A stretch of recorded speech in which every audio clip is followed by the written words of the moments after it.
Konnichiwa, friends! I am Sekai X Arts and Animations, and today I'm going to be designing basically what I'd do for the next Pokemon games if I were Nintendo. Now this is a slightly bigger project, so I'm going to be breaking it up into little bite-sized chunks that I can do over the week. So today, I'm starting out with designing the male and female protagonists. Now I have been racking my brain a lot when it comes to what pairs Pokemon haven't used for their games. At this point, all the ideas I come up with are mostly jokes. Pokemon ketchup and mustard, Pokemon chicken and waffles, Pokemon heads and tails, the list goes on. When coming up for video ideas though, I really had to rack my brain for pairs I thought actually sounded good, and eventually I landed on Pokemon Song and Pokemon Dance. They're not fantastic, but they'll do the trick. In my head, the region is the Udora region, which is a combination of a Japanese word for song and dance, uta and odori. I imagine it as like a collection of cities, each representing a different style of song or dance. There would be these huge plazas and open spaces where people and their Pokemon would be just twirling around, having fun together. Music would always be playing, there would be stages and theaters everywhere, and just, stuff like that. Now I will admit, I've never played a Pokemon game all the way through. I started Alpha Sapphire and never finished it, because I could never remember what I was supposed to be doing.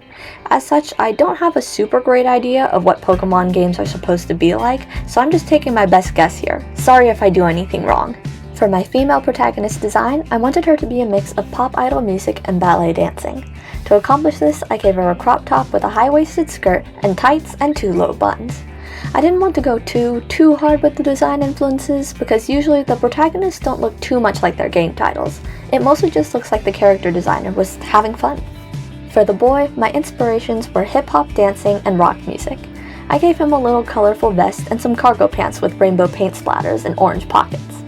I do think that the girl looks better, just in general, like I've mentioned in other videos. I'm not great at drawing guys, they just always look a little bit strange. I don't know why, but I promise I did my best. Now for the last bit of this video, I'm going to be designing the 3 starter Pokemon.